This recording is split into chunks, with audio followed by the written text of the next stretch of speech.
mali abdil mu'min inti jazaun iza qabatu safiyahu min ahli dunia sumah tasabah ilal jannah. Tak ada balasan buat hamba yang beriman. Apa cobaan yang Allah berikan? Allah ambil orang yang dia cintai. Allah matikan suaminya, Allah matikan ayahnya, Allah matikan anaknya. Lalu dia sabar, maka balasannya adalah surga.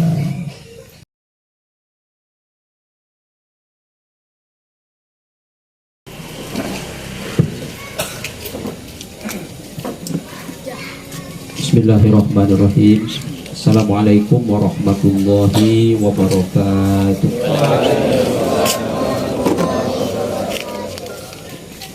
Alhamdulillahilladzi khalaqal mauta wal hayata liyabluwakum ayyukum ahsanu amala wa huwal azizul ghafur.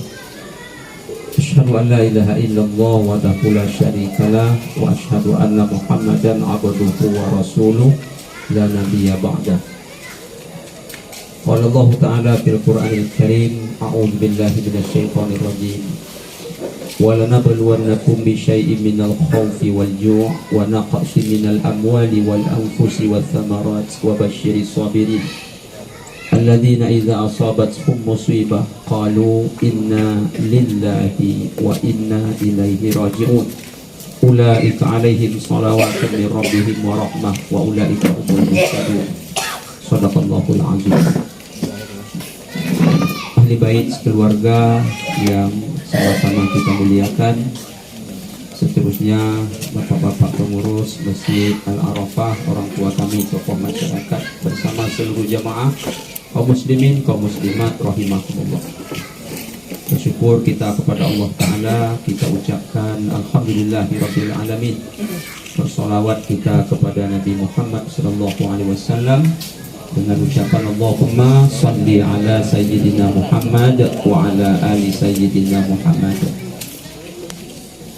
Kaum muslimin, kaum muslimat rahimakumullah, teristimewa ahli bait keluarga yang kami muliakan.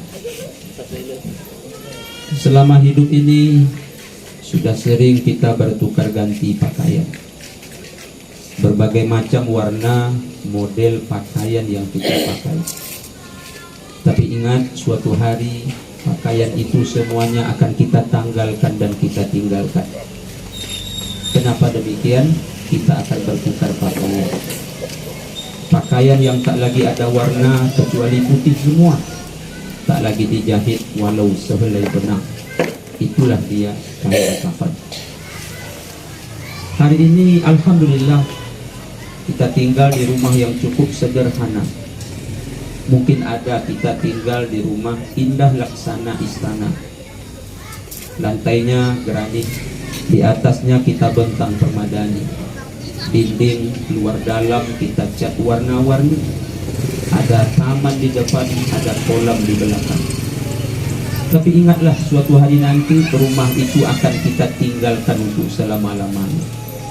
Pergi kemana kita? Kita pindah tempat tinggal. Kita pindah ke sebuah tempat tinggal yang semua serba dari tanah. Jangankan lantai, atapnya saja tanah, dindingnya tanah. Sunyi, sepi, sendiri, tak ada yang menemani. Apa nama tempat tinggal kita itu? Kuburan. Hari ini alhamdulillah, kemana pergi kita bisa ayunkan tangan, langkahkan kaki. Bahkan kita mengendarai mobil mewah. Tapi tiba saatnya nanti tangan terlipat kaku, kaki tak lagi bisa melangkah. Yang kita kendarai bukan mobil mewah, tapi mobil ambulan. Hari ini alhamdulillah kita masih bisa sholat. Kita berdiri di belakang imam. Tiba saatnya nanti kita akan disolatkan, imam di belakang kita. Itulah kematian menutup peristiwa perjalanan kehidupan. Itu yang telah menimpa salah seorang jemaah kita, Haji Sugono Harjo bin Harjo. Semoga almarhum Allah ampuni semua silap, salah dan dosanya. Allah terima semua amal ibadahnya. Kuburannya indah laksana taman surga. Allah masukkan beliau hendaknya ke dalam surga. Amin ya rabbal alamin.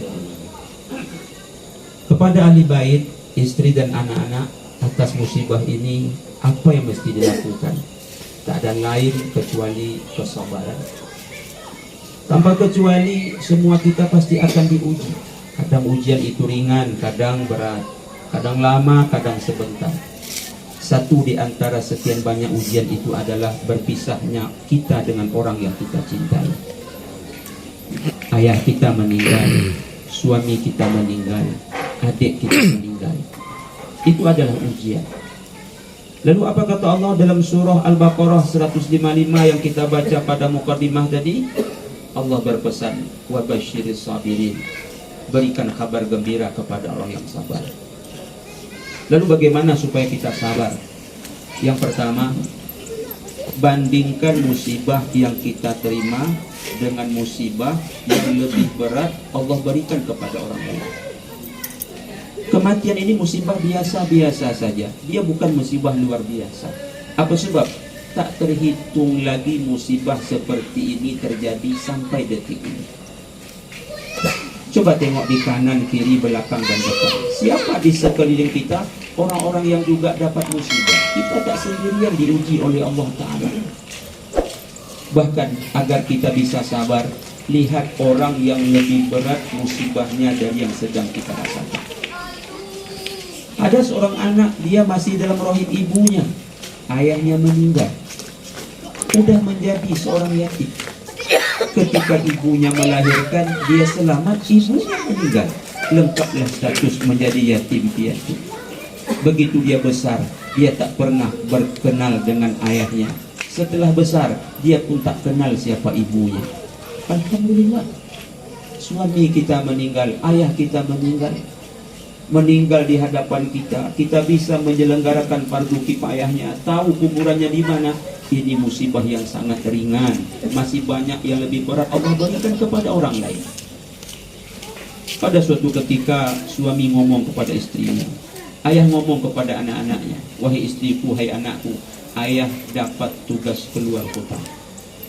Anak bertanya, istri bertanya, berapa lama ayah pergi? Berapa lama engkau pergi wahai suamiku? 3 hari insya Allah. Hari keempat saya pulang. Tiket dipesan, dia pun terbang naik pesawat. Sayang, pesawat yang dia tumpang terjun bebas ke dalam lautan. Sehingga hari ini sang ayah entah kemana, sang suami entah kemana. Kalau masih hidup, di mana dia? Kalau sudah meninggal, di mana kuburannya? Sehingga sampai hari ini sang istri dan anak-anak hanya ada tanda tanya beribu-ribu dalam hati, tapi entah kapan ada jawabannya. Maka sekali lagi, agar kita bisa sabar, bandingkan musibah kita dengan yang lebih berat Allah berikan kepada yang lain. Yang kedua, bagaimana supaya kita bisa bersabar? Husnuzonlah kepada Allah Ta'ala. Jangan suuzon. Apa itu husnuzon? Berbaik sangka. Allah Ta'ala itu maha pengasih, Allah Ta'ala maha penyayang, Allah Ta'ala maha baik. Apa yang telah Allah takdirkan kepada kita, itu benar semua, itu baik semua. Jangan tuduh Allah dengan tuduhan yang bukan-bukan. Adakah orang menuduh Allah dengan tuduhan yang bukan-bukan? Ada. Siapa mereka? Yang bersuuzon kepada Allah Ta'ala.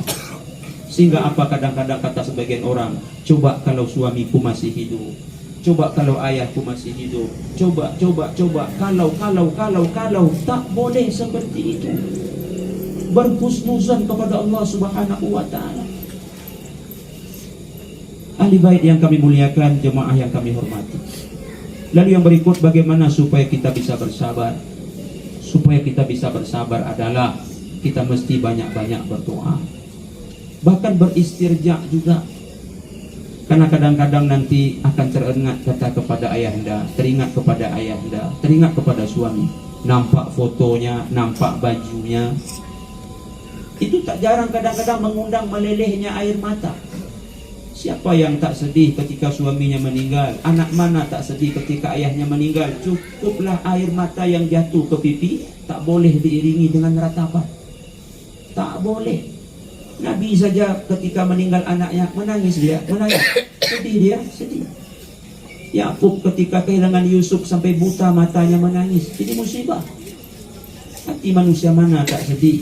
Air mata mana yang tak akan meleleh? Tapi cukup sampai di situ. Meratap jangan sekali-kali. Kalau nak meratap juga, isi ratapan kita adalah doa. Allahumma afriq alaina sabara.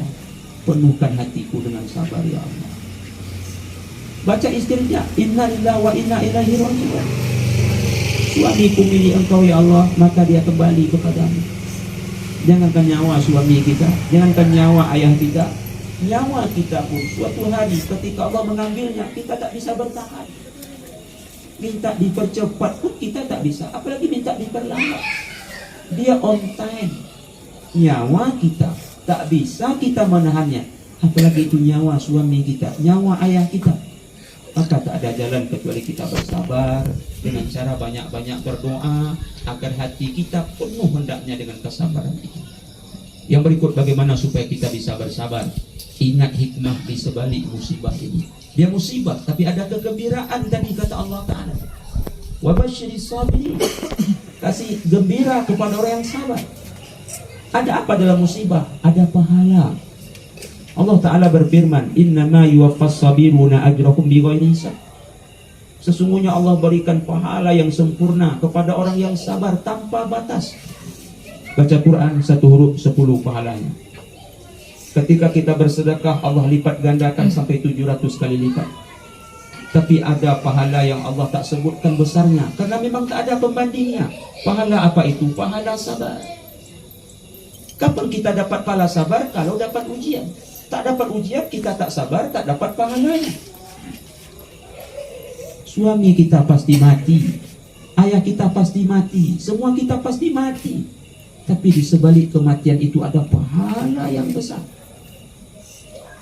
Maka apabila kita ingat pahala yang datang, maka yang pergi, insya Allah kita akan bisa menerimanya. Lalu ada apa lagi di sebalik musibah ini? Bagaimana supaya kita bisa bersabar? Allah ingin antarkan kita ke dalam surga. Apa kata Rasulullah SAW? Hadis sahih riwayat Imam Al-Bukhari. Hadis ini juga dari Abu Hurairah radhiyallahu an. Mali abdil mu'min inti jazaun iza qabatu safiyahu min ahli dunya summa tasabah ilal jannah. Tak ada balasan buat hamba yang beriman. Apa cobaan yang Allah berikan? Allah ambil orang yang dia cintai. Allah matikan suaminya, Allah matikan ayahnya, Allah matikan anaknya. Lalu dia sabar, maka balasannya adalah surga. Balasannya adalah surga. Ingat, syarat masuk surga itu adalah sabar. Am hasibatum an tadkhulul jannah walamma ya'tikum masalul ladzina khalu min qablikum massatumul ba'sa wadh-dharra wa zulzilu hatta yaqula rasul. Begitu kata Allah Subhanahu wa taala. Kamu mengangan-angan nak masuk surga, padahal kamu belum diuji oleh Allah Subhanahu wa taala. Nak masuk surga mesti hadapi ujian dulu, dan kita mesti sabar dengan ujian tersebut. Yang terakhir, kepada anak-anak khususnya yang ditinggalkan, apa yang mesti kita lakukan? Jawabannya adalah hadis Nabi, perawinya Imam At-Tabarani, dari Abi Usaid Malik Ar-Rabi'ah As-Sa'di. Pada suatu ketika datang seorang laki-laki dari Bani Salamah.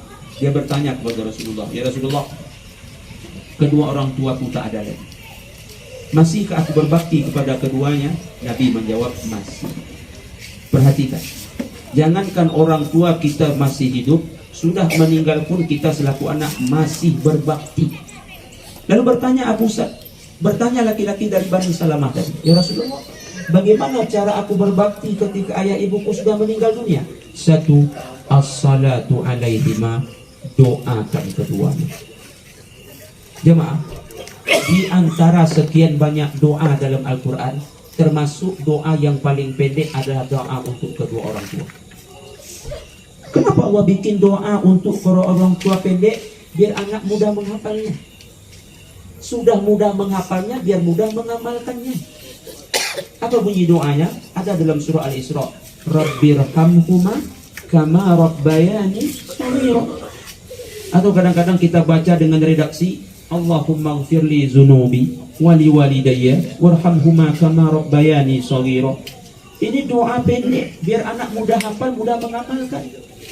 Maka untuk itu siapapun kita yang tak lagi punya orang tua, termasuk ahli bait yang barusan saja meninggal orang tuanya, jangan sampai doa yang pendek ini tak hafal dan tak pula diamalkan. Tapi saya yakin kita semua pasti hafal dan mengamalkannya. Inilah yang ditunggu-tunggu oleh kedua orang tua kita yang sudah meninggal dunia. Andaikan doa itu panjang, susah anak menghafalnya. Kalau susah menghafalnya, susah mengamalkannya, lalu siapa yang akan mendoakan kedua orang tua kita? Wahai anak, doakan kedua orang tua kita. Tapi apa syaratnya? Kita mesti menjadi anak yang soleh. Karena apabila mati manusia semua amalnya putus kecuali 3 perkara. Salah satu dari 3 perkara itu adalah doa anak yang soleh. Maka mestilah anak setelah orang tuanya tiada, dia wajib soleh. Karena itu syarat Allah kabulkan sebuah doa dari anak untuk kedua orang tuanya. Mintakan ke Allah supaya amalnya diterima. Saya yakin almarhum waktu hidup rajin beribadah. Saya yakin. Tapi kita tak tahu entah Allah terima ibadahnya entah tidak. Almarhum pun tak tahu entah diterima entah tidak ibadahnya. Yang jelas sekarang ayah kita tak bisa beribadah lagi dan tak bisa berdoa lagi. Siapa yang mendoakan agar ibadahnya diterima, supaya sholatnya diterima, puasanya diterima, semuanya diterima? Anak-anaknya. Anak-anaknya. Terima sholat ayah ibuku ya Allah. Terima puasanya, terima semua-muanya. As-salatu alaihima. Yang kedua ya Rasulullah, wal istighfaru lakuma, mohon ampun kepada Allah atas dosa-dosa yang dilakukan oleh keduanya. Mohon maaf, sekali lagi mohon maaf. Almarhum bukan malaikat. Pasti hidup, pasti punya dosa. Saya yakinkan pasti berbuat dosa karena dia bukan malaikat. Tapi saya yakin almarhum juga sudah mohon ampun dan bertaubat kepada Allah Ta'ala. Cuma persoalannya entah Allah ampuni entah tidak. Sekarang almarhum tak bisa lagi mengatakan ya Allah ampuni aku, ya Allah aku bertobat. Tak bisa lagi almarhum mengatakan itu. Sementara dosanya ada. Walaupun dia minta ampun tak Allah ampuni tak tidak. Anak-anaknya lah yang memohon ampunkan kepada Allah Ta'ala. Ampunkan dosa ayah itu. Dan mesti kita ingat, setiap manusia apabila meninggal dunia masuk dalam kuburan, Allah tampakkan tempatnya di akhirat, surga ke atau neraka. Kalau di ahli surga, surga yang dia lihat. Kalau di ahli neraka, neraka yang dia lihat. Di sini peran doa seorang anak. Mengapa anak? Ya Allah, jadikan kubur ayahku indah bagaikan taman surga. Jangan kau jadikan kuburan ayahku lubang kelam seperti lubang-lubang neraka. Mendoakan ayah bukan hanya malam pertama, kedua dan ketiga, malam ke-7, 40, 100 ribu. Setiap malam, setiap siang doakan ayah bunda kita. Yang ketiga ya Rasulullah, yang ketiga, wa infazu ahdihima min ba'dihima. Tunaikan janji-janjinya. Mungkin almarhum ada janji sama temannya, mungkin hutang yang akan dibayar tanggal sekian, atau janji-janji sama siapapun, itu mesti janji ditepati oleh anaknya. Karena almarhum tak bisa lagi menepatinya. Apalagi janjinya kepada Allah berbentuk nazar. Bayar wahai anak-anak. Kalau ada hutang almarhum bayar. Yang keempat ya Rasulullah, wasilaturahim la tusallu illa bihima. Sambung tali silaturahmi dengan abangnya, dengan adiknya. Ayah kita punya abang, punya adik, punya kita selaku anak, kunjungi abang, ayah, adik kita. Lanjutkan tali silaturahim. Kita dapat pahala, ayah kita dapat pahala. Yang lebih penting lagi, kita kakak beradik mesti kompak kalau ayah mak kita tak ada lagi. Karena kadang-kadang ada terjadi di tengah masyarakat kita, ayah mak ada, mereka kakak beradik masih kompak. Ketika ayah mak tak ada, silaturahmi putus. Kenapa silaturahmi putus? Masalah harta warisan. Ada surat yang hilang, BPKB yang tak siapa menyimpannya, dan segala macamnya. Akhirnya adik curiga kepada abang, abang curiga kepada kakak, marah kepada adik, adik kakak marah kepada ayah, segala macamnya. Akhirnya apa yang terjadi? Mereka kakak beradik bermusuhan lupa mendoakan ayah bundanya. Seharusnya kita ketika tak ada ayah bunda, kita mungkin kompak, silaturahmi masih terjaga. Yang kelima, wakrim shadiqahuma, muliakan kawan-kawannya. Siapa kawan almarhum ketika hidup? Wahai anak, muliakan kawan-kawannya. Tambah satu lagi yang keenam adalah bersedekahlah, dan sedekah itu di atas namakan kepadanya. Maka 6 perkara inilah yang mesti dijalankan oleh anak. Maka insya Allah akan mendatangkan keberkahan buat almarhum ayah bunda kita. Siapapun kita yang tak punya ayah bunda lagi, jalankan hal yang seperti ini. Ini perintah Nabi kita. Semoga yang sedikitnya ada manfaat. Waktu dia memisahkan kita. Terakhir mari kita tutup dengan pembacaan doa. Semoga doa kita diijabah oleh Allah Ta'ala. Amin ya Rabbal Alamin. A'udzubillahi minasyaitonirrajim. Bismillahirrahmanirrahim. Alhamdulillahi Rabbil Alamin. Wassalatu wassalamu ala asyrafil anbiya'i wa mursalin wa ala alihi wa sahbihi ajma'in. Amin. Allahumma ighfir lana dzunubana wa liwalidina warhamhum kama rabbawna shighara. Allahumma bihaqqi Muhammad wa ala ali Muhammad alla tu'aziba ala ruhi subhanahu harjo bin harjo bi rahmatika ya arhamar rahimin. Allahumma ighfir lahu warhamhu وعافه واعف عنه وأكرم نزوله ووسع مدخله وأغسله بالماء والثلج والبراد ونقه من خطاياه والصب الأبيض من الدنس اللهم اجعل قبره روضة من رياض الجنان ولا تجعل قبره حفرة من حفار النيران اللهم أجره من النار اللهم أجره من النار اللهم أجره من النار برحمتك يا أرحم الراحمين اللهم إنا نسألك حسن الخاتمة وبقول لا إله إلا الله محمد رسول الله ربنا استجيب وتقبل دعاءنا إنك أنت السميع الدعاء وتب علينا يا مولانا إنك أنت التواب الرحيم ربنا آتنا في الدنيا حسنة وفي الآخرة حسنة وقنا عذاب النار والحمد لله رب العالمين تقبل الله منكم ومنكم وتقبل الله